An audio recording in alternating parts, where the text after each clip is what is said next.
Bapak Ibu, saudara sekalian, menjadi kebiasaan bagi umat Buddha yang ada di kota besar, setiap minggu pagi selalu berupaya meluangkan waktu datang ke wihara untuk mengikuti kegiatan puja bakti. Menambah kebajikan adalah kewajiban bagi kita yang dalam kehidupan ini maupun kehidupan akan datang mendambakan kebahagiaan.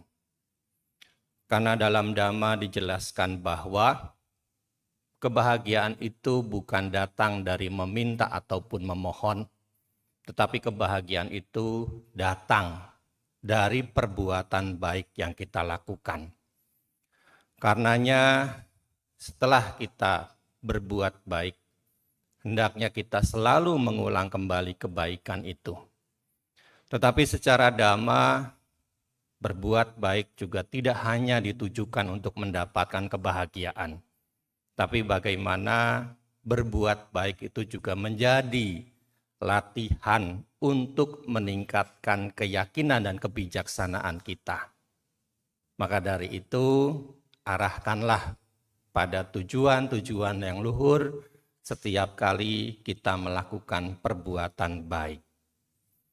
Bapak Ibu sekalian, di zaman Sang Buddha banyak sekali para perumah tangga, upasaka-upasika seperti Bapak Ibu sekalian yang memiliki kualitas.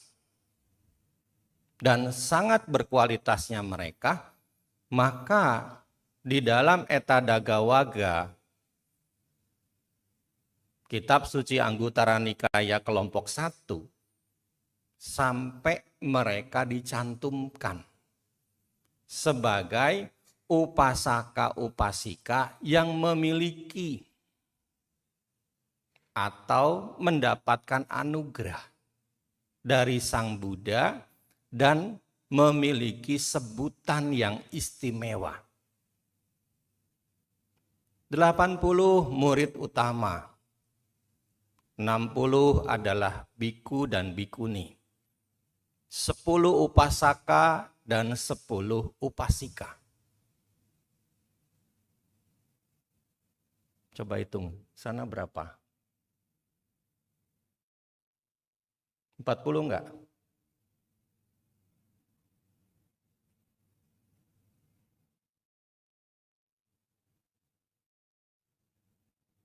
Ada? 40.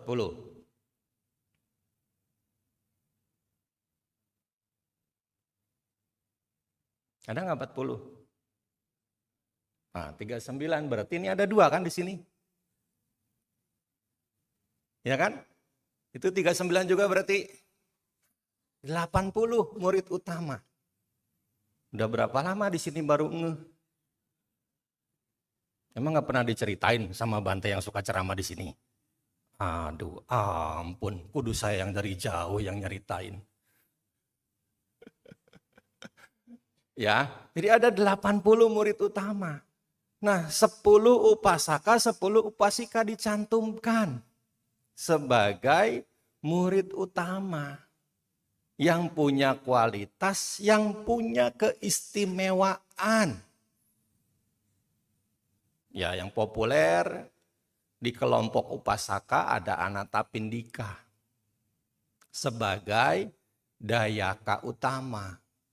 Yang populer di kelompok upasika ada Wisaka sebagai dayika utama. Tapi masih banyak nama-nama lain yang sebenarnya bisa kita baca kisahnya di dalam kitab suci. Dan bisa menjadi sumber inspirasi dan teladan bagi kita umat Buddha. Bapak Ibu sekalian, dari 10 upasaka,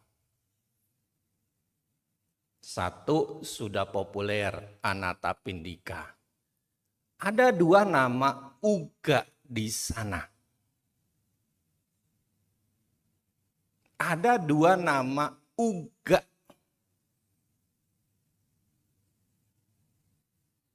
Dua upasaka namanya uga. Juga dua-duanya masuk ke dalam 10 upasaka utama.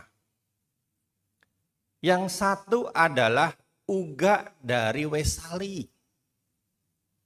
Yang kedua adalah uga dari Hatigama. Kisah keduanya bisa kita temukan di dalam Kitab Suci Anggutara Nikaya kelompok 8.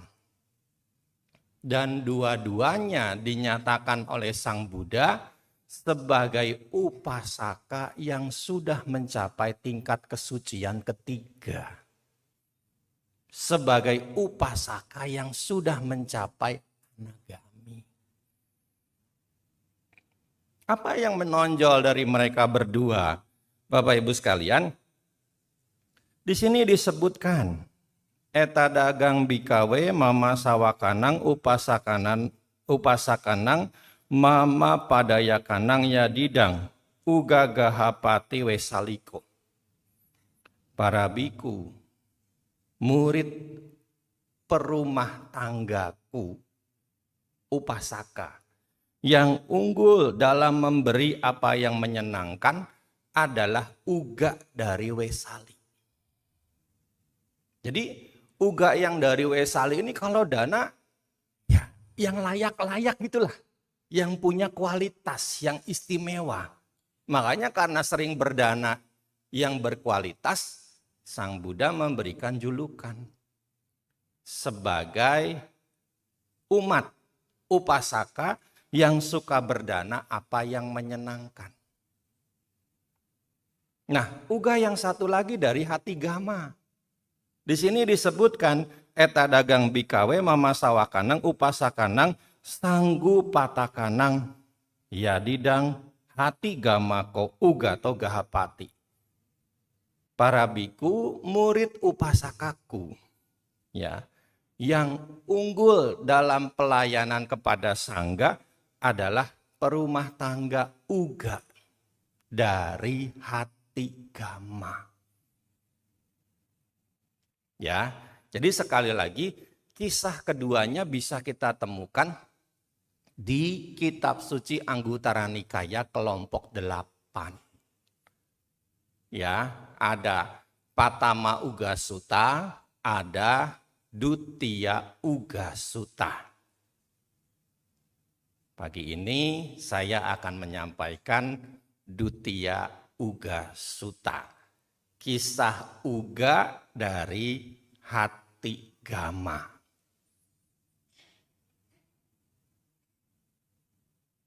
Dari Kitab Suci Anggutara Nikaya kelompok 8. Ada berapa poinnya kalau gitu?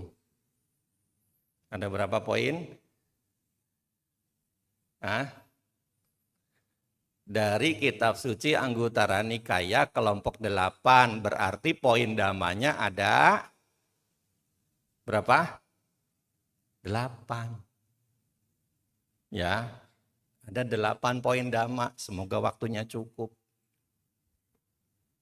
Nah, Bapak Ibu sekalian, sutta ini disampaikan saat Sang Buddha berada di antara penduduk Waji di Hatigama.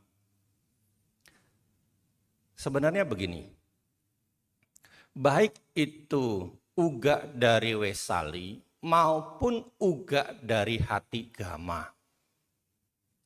dua-duanya sepertinya adalah berasal dari suku Waji, suku Licawi. Waji itu artinya yang dijauhkan. Licawi itu artinya yang berkulit bersih. Jadi mereka ini good looking. Karena kulitnya bersih. Ya. Sampai-sampai kalau kita membaca di Mahaparinibbana Sutta, Bapak Ibu sekalian, Sang Buddha itu mengumpamakan orang-orang Licawi Waji ini penampilannya, terutama mereka yang adalah kaum bangsawannya, seperti dewa-dewa dari surga Tawatingsa. Ya, jadi saya nggak sembarangan ngomong mereka good looking karena memang sumber referensinya ada jelas gitu. Ya, jadi secara penampilan mereka tuh cakep. Sampai-sampai di situ juga kan ditulis licawi, lina cawi, berkulit bersih. Kepada mereka lah pada saat perjumpaan awal dengan Sang Buddha, beliau membabarkan Ratana Sutta. Karena pada saat itu kota tempat tinggal para penduduk Licawi Waji ini dilanda oleh 3 bahaya. Ya, dilanda oleh 3 bahaya. Kemarau panjang menyebabkan gagal panen, banyak orang meninggal kelaparan, kemudian mewabah tipes dan kolera, sehingga semakin banyak yang meninggal. Mayat-mayatnya nggak keurus. Hal ini membuat bahaya ketiga pun melanda Wesali, yaitu banyak makhluk-makhluk bukan manusia, peta asura yang makanannya bangke, mendatangi Wesali. Ya, mereka kemudian mengundang Sang Buddha datang ke Wesali, hujan pun turun sampai sebatas lutut. Ya, sampai sebatas lutut banjirnya. Sehingga mayat-mayat yang nggak keurus itu tersapu ke Sungai Gangga. Jadi dari zaman dulu Sungai Gangga itu tempat buang mayat. Kan sampai hari ini begitu kan? Ya, sampai hari ini kan begitu. Nah, Bapak Ibu sekalian, sampai hari ini juga kan kalau kita ke India, kita mengunjungi reruntuhan wihara yang ada di Wesali. Yang mana di sana masih tersisa stupa Bante Ananda dan pilar Asoka dengan singa yang masih tegak. Ya, dengan singa yang masih tegak. Ada yang berangkat kan kemarin? Hah? Kan juragan yang di sini berangkat ke India. Nggak ada yang ikut. Apa nggak diajak? Cian deh lu. Nah, Bapak Ibu sekalian, jadi sebenarnya kalau saya menganalisa, Uga yang dari Wesali ini orang kota lah begitu. Makanya dia disebut Uga Wesalika. Uga yang asalnya dari Wesali. Lalu Uga dari Hati Gama. Hati Gama ini sudah ketahuan sebenarnya. Arti dari Gama itu artinya desa. Jadi Uga dari desa, dari desa hati. Ya, jadi yang satu orang kota, yang satu orang desa. Ya, jadi dua-duanya sebenarnya dari suku Licawi Waji. Ya, dua-duanya berasal dari suku Licawi Waji. Ya, kita bisa pahami karena kedekatan orang-orang Licawi Waji ini dengan Sang Buddha, makanya sampai banyak kan penduduk Wesali, Licawi Waji ini yang mampu memahami Dhamma dengan baik sampai mencapai tingkat kesucian. Ya, sebenarnya kalau kita menelaah lagi secara historis, kan banyak juga kejadian-kejadian yang menarik di kota Wesali. Termasuk ketika Sang Buddha memberikan penasbisan bikuni pun terjadinya di Wesali.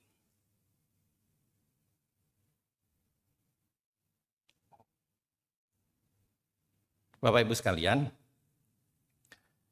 Sang Buddha berkata kepada para biku, "Para biku, kalian harus mengingat perumah tangga Uga Hati Gama sebagai seorang yang punya 8 kualitas yang menakjubkan dan mengagumkan." Jadi ketika petang, Sang Buddha itu kumpul dengan para biku. dikelilingi oleh para biku. Dan di hadapan para biku itu, Sang Buddha menyatakan demikian. Para biku, kalian harus mengingat, Uga dari hati Gama sebagai seorang upasaka yang punya 8 kualitas yang mengagumkan dan menakjubkan. Jadi ini kan satu hal yang istimewa ya. Seorang biku saja harus mengingat seorang perumah tangga. Kenapa? Karena perumah tangganya memang punya kualitas. Nah, setelah Sang Buddha mengucapkan demikian, Sang Buddha kembali masuk ke kutinya. Tidak menjelaskan tuh apa 8 kualitas itu kepada para biku yang ada di hadapan beliau.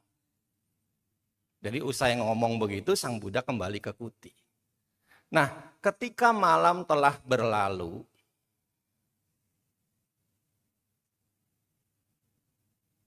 apa artinya malam telah berlalu? Sudah ganti hari. Ya, jadi kadang-kadang bahasa tersirat dari kitab suci pun harus kita pahami dengan baik. Ya, seperti kadang-kadang kalau di dalam suta-suta kan kecepatan waktu itu Bapak Ibu sekalian diumpamakan seperti orang kuat merentangkan tangan dan melipatnya kembali. Jadi itu kecepatan waktu tuh. Ya, jadi kalau orang-orang di zaman Sang Buddha yang punya kemampuan ya seperti Bante Moggallana, ya kan kalau kita baca di Atthakatha Dhammapada pernah menyadarkan umat yang pelit, umat yang medit gitu. Ya, Sang Buddhanya di Jetavana, umat yang meditnya ini di Rajagaha. Jauh itu kalau kita sekarang ke sono kan. Tapi dengan secepat orang kuat merentangkan tangan dan melipatnya kembali, Bante Moggallana udah sampai di tempat orang tersebut.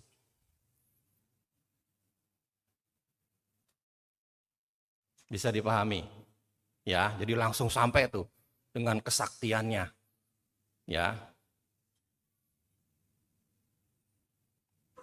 Nah, ketika hari sudah berganti, ada seorang biku yang bersiap. Pakai jubah dengan rapi, membawa mangkuk. Mau kemana dia? Ke rumah Uga dari hati Gama. Ke rumah Uga dari hati Gama. Mau ngapain? Klarifikasi apa yang semalam disampaikan oleh Sang Buddha. Dia pengen tahu apa 8 kualitas itu yang dimiliki oleh Uga. Kan semalam Sang Buddha tidak menyebutkan apa 8 kualitasnya. Nah, ketika biku ini ingin mencari tahu, maka dia mendatangi rumah Uga hati Gama ini. Sambil menerima persembahan dana makan darinya.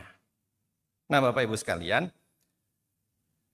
bikunya tidak disebutkan siapa namanya di dalam suta ini. Hanya di situ disebutkan seorang biku ketika hari telah berganti, mempersiapkan diri, mengenakan jubah dan membawa mangkuk berjalan ke rumah Uga. Ketika sudah tiba di rumah Uga, Uga mengetahui kedatangan biku ini, menyambutnya dengan ramah. Mempersilahkan biku itu duduk, memberi salam, memberi hormat, lalu duduk di satu sisi. Ya, jadi kalau bikunya duduk di sini, ya Uganya di sini, dengan kondisi posisi duduk yang lebih rendah. Ya, jadi dia menempatkan diri sebagai perumah tangga yang baik. Nah, Bapak Ibu sekalian, biku itu pun kemudian menanyakan kepada Uga. Uga, semalam Sang Buddha tuh ngomong bahwa kamu itu punya 8 kualitas istimewa dan menakjubkan. Apa Uga kualitas itu? Karena semalam Sang Buddha tidak menceritakan apa kualitas yang ada pada dirimu. Makanya sekarang aku ingin menanyakan langsung kepadamu. Ini bahasa gampangnya aja, nanti kalau terlalu tekstual kan susah nangkepnya. Ya, jadi kurang lebih begitu. Nah, Bapak Ibu sekalian, Uga dengan rendah hati menjawab, Bante, aku tidak tahu apa 8 kualitas yang dimaksud oleh Sang Buddha yang ada pada diriku. Tapi Bante, dalam diriku ini ada hal-hal seperti ini. Tapi aku tidak tahu ini atau bukan yang dimaksud oleh Sang Buddha. Bisa dipahami? Ya, nah Bapak Ibu sekalian, apa yang kemudian disampaikan oleh Uga Hatigama kepada biku tersebut? Satu, semua 8 ya, 20 menit. Bante, saat aku pertama kali ketemu dengan Sang Buddha, aku berada di hutan naga, Nagawana. Saat itu Bante, aku sedang mabuk. Dan ketika aku melihat Sang Buddha, mabukku hilang. Dan timbullah keyakinan kepada Sang Buddha. Ini Bante yang ada pada diriku. Tapi aku tidak tahu ini atau bukan yang dimaksud oleh Sang Buddha. Hebat sekali ya Bapak Ibu sekalian ya. Orang lagi mabok, begitu melihat Sang Buddha, maboknya hilang. Tapi jangan coba-coba bapak-bapak, ibu-ibu. Ya. Jangan coba-coba nanti. Jangan nunggu mabok baru mau ke wihara. Repot nanti, malah ngamuk di wihara. Ya, jadi hebat sekali gitu. Karma baiknya tuh besar sekali. Lagi mabok ketemu Sang Buddha, langsung maboknya hilang, timbul keyakinan. Ya. Satu kualitas yang istimewa ini, kebajikannya besar sekali Uga dari Hatigama ini. Ya, jadi sekali lagi kita jangan coba-coba kayak gini. Bante saya mau mabok dulu lah. Nanti baru ke wihara, siapa tahu ketemu Bante saya jadi sadar kemudian yakin. Ya, kalau mabok di siram aja. Ya, biar sadar. Kan nggak langsung ketemu bisa yakin. Bisa Bantenya malah dicaci maki nanti. Ya, nah Bapak Ibu sekalian, di ini Uga mengatakan begitu kepada biku ini. Saat itu di hutan Nagawana. Lagi mabok. Ngelihat Sang Buddha maboknya hilang, langsung timbul keyakinan. Nah yang kedua Bapak Ibu sekalian, dengan pikiran penuh keyakinan, Bante, aku menantikan Sang Buddha membabarkan khotbah. Biasa Sang Buddha itu kalau khotbah punya tahapan Bapak Ibu sekalian. Beda tahapan pola ketika Sang Buddha khotbah kepada perumah tangga dengan Sang Buddha khotbah kepada para pertapa. Beda pula khotbah itu kalau seandainya perumah tangganya ini misalkan dari keyakinan lain. Pertapanya itu dari keyakinan lain. Umumnya kalau mereka dari keyakinan lain, mereka kan sudah punya konsep, punya dogma. Makanya kadang-kadang terjadi perdebatan dengan Sang Buddha. Ketika mereka kalah, pandangan mereka tergantikan gitu dengan mulai memasuki pandangan Dhamma.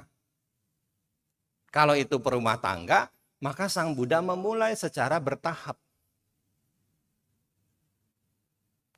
Khotbah yang nanti akan menuntunnya mampu memahami Dhamma, mampu melihat Dhamma, minimal mencapai Sotapanna.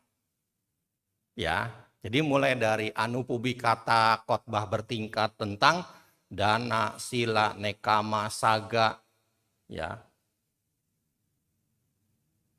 kamadinawa. Lalu masuk ke 4 kebenaran mulia. hingga menuntun orang ini mampu mencapai kesucian minimal sotapana. Kalau seandainya dia adalah pertapa lain, pandangan salahnya sudah hilang. Sang Buddha langsung menyampaikan 4 kebenaran mulia. Sehingga menuntun pertapa itu yang sekarang sudah tergantikan pandangannya, memahami Dhamma dengan baik. Kenapa enggak anupubikata lagi? Karena para pertapa itu kan sudah menjalani kan, dana, sila, ya kan, kamadinawa, ya kan, melatih diri untuk tidak terlena dengan kesenangan indria, ya kan, dan sudah melatih diri juga untuk menjalani kehidupan tanpa rumah. Ya, jadi kepada Uga Sang Buddha bertahap, membabarkan anupubikata, melihat batin Uga ini gembira riang, mulai beliau membabarkan 4 kebenaran mulia yang menuntun Uga makin kokoh keyakinannya kepada Buddha Dhamma Sangha, dan dia kemudian menerima aturan latihan selibat.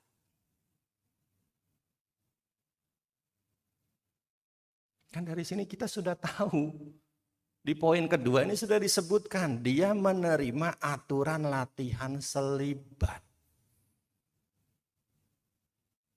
Anagami kan? Anagami.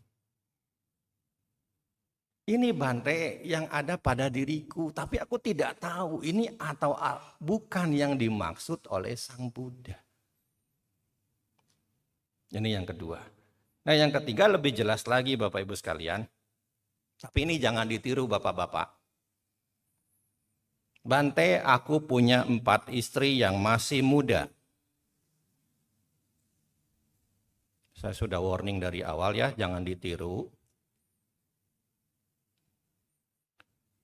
Aku mendatangi mereka satu persatu. Aku menanyakan kepada mereka, pria mana yang kamu sukai? Aku mengantarkan mereka untuk menikah dengan pria-pria yang mereka sukai. Ya kan zaman dulu bisa saja perkawinan itu terjadi karena perjodohan. Ya kan? Maka mungkin si wanitanya ini sebenarnya sudah punya tuh. Ya, pria yang memang dia sukai ketika masih muda. Tapi karena dijodohkan dengan Uga, akhirnya ngikut Uga. Makanya ketika Uga sudah pulang, dia mendatangi 4 istrinya itu. Satu-satu ditanyain. Ya, siapa cinta lama kamu? Biar bersemi kembali gitu kan. Maka dianterin dah satu-satu dinikahin. Tapi Bante, ketika ya aku melakukan ini, jadi ketika istri-istrinya itu dinikahin dengan pria-pria yang dia sukai sejak muda, tidak ada dalam diriku terjadi perubahan pikiran. Maksudnya nggak cemburu gitu. Ini untuk menunjukkan bahwa dia sudah anagami. Ya, kan kalau seorang anagami tidak ada lagi ketertarikan nafsu indria, nafsu seksual. Ini Bante yang ada pada diriku, tapi aku tidak tahu ini atau bukan yang dimaksud oleh Sang Buddha.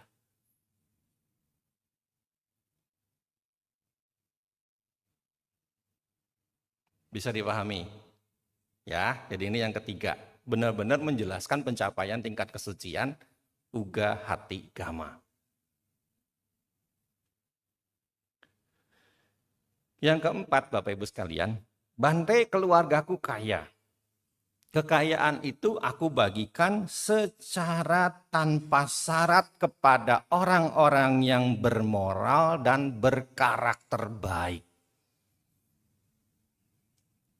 Jadi dia juga dermawan. Setelah dia memahami Dhamma, menjadi seorang anagami, menjadi seorang Arya, dia rela membagikan hartanya kepada orang-orang yang membutuhkan. Yang bermoral, yang berkarakter baik.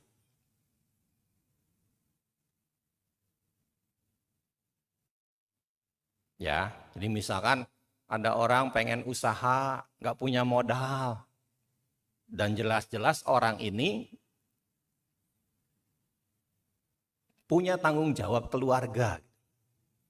Maka Uga memberikan kekayaannya kepada orang ini. Membantu modal, biar orang ini bisa usaha. Sudah jelas kan, moralnya ada, karakter baiknya juga ada. Ya, ini Bante yang ada pada diriku, tapi aku tidak tahu ini atau bukan yang dimaksud oleh Sang Buddha.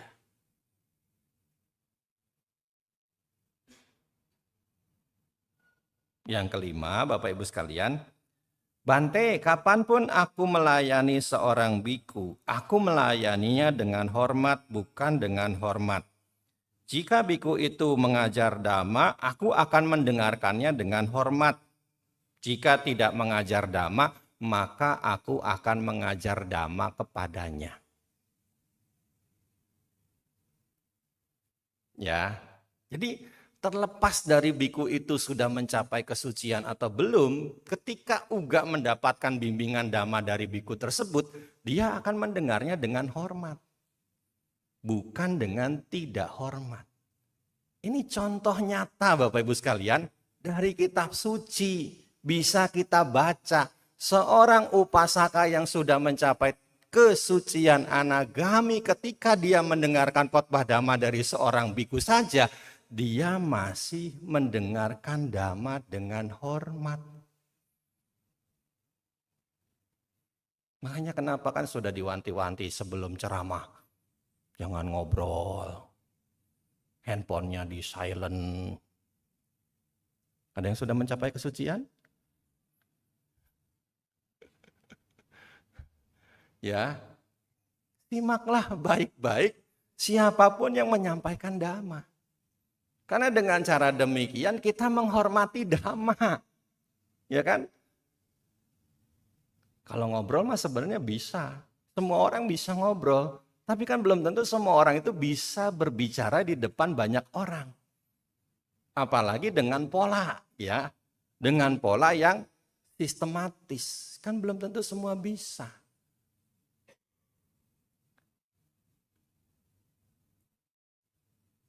Kalau seandainya biku itu tidak mengajarkan dhamma, maka Uga akan menyampaikan dhamma kepada biku tersebut. Tanpa menggurui.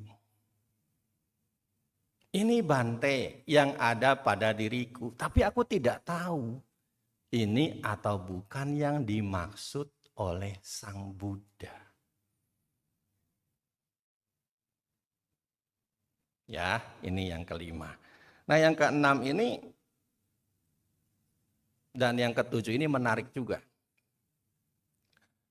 Bante, saat aku mengundang biku sangga untuk dana makan, ada para dewa yang mendatangiku memberitahu tentang kelakuan biku-biku yang kuundang.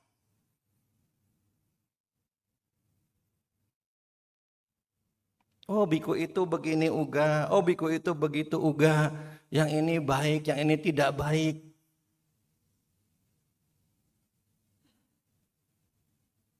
Tapi Bante, meskipun aku sudah diberitahu oleh dewa yang ini baik, yang ini yang tidak baik, aku tidak pernah berpikir, biarlah aku memberi sedikit kepada yang ini dan memberi banyak kepada yang itu. Melainkan aku memberi dengan pikiran yang seimbang.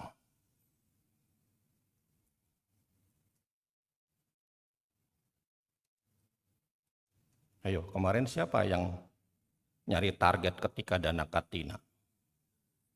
Saya mau dana ke Bante ini. Ini favorit saya. Seorang anagami aja nggak kayak gitu. Ya, seorang anagami aja nggak kayak gitu. Padahal kan seringkali kalau katina itu dijelaskan.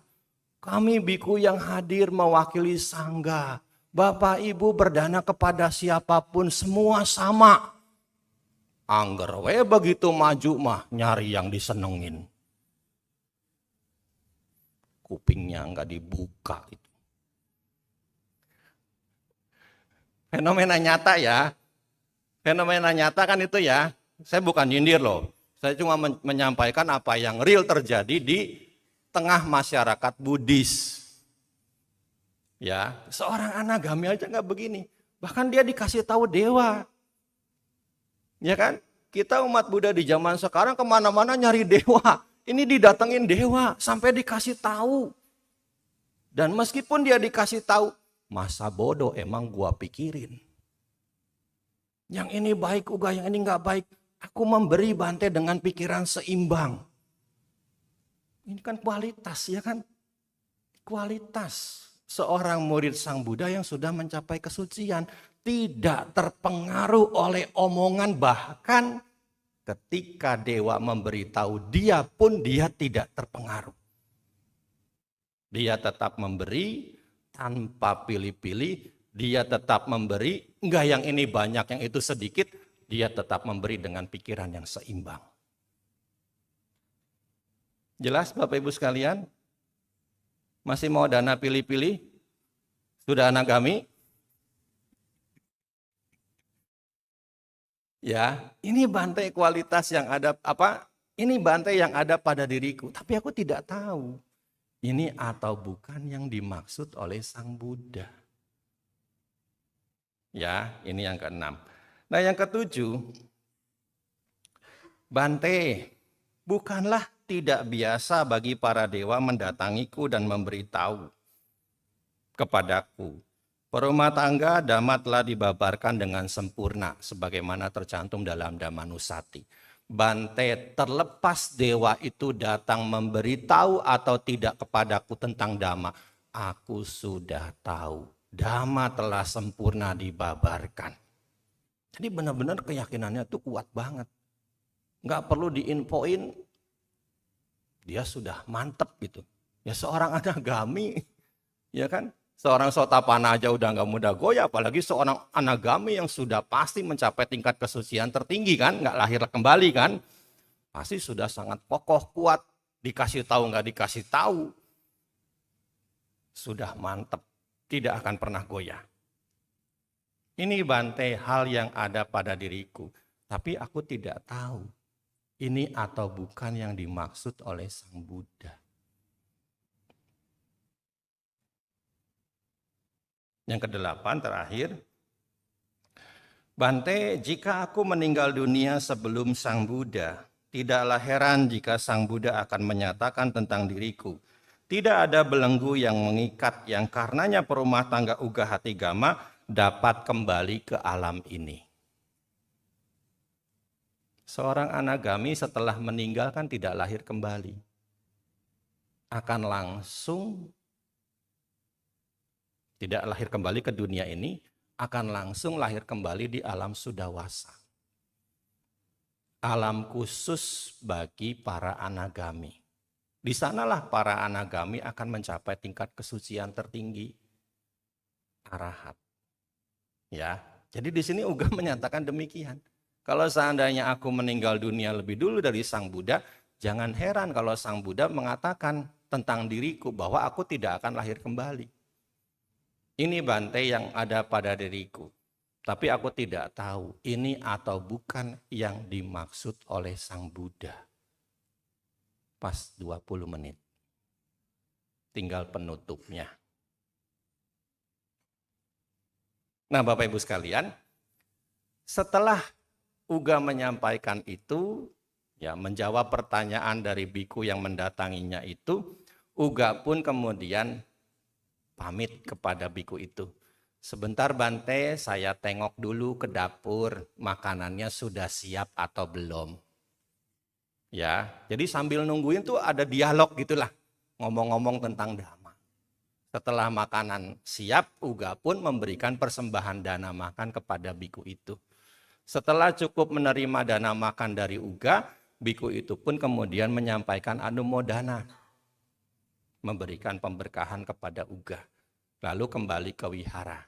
Dan ketika biku itu ketemu dengan Sang Buddha, dia menceritakan kronologi bahwa dia telah melakukan klarifikasi kepada Uga. Biku itu menceritakan, Bante ketika uga aku tanya, dia menceritakan demikian, 8 poin tadi itu. Nggak perlu disampaikan lagi ya.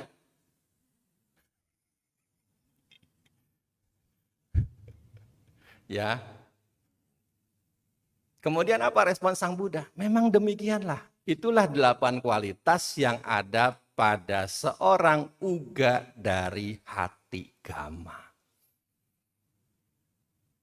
Sungguh luar biasa ya, murid-murid di zaman Sang Buddha itu. Punya kualitas-kualitas yang sangat istimewa, yang mengagumkan.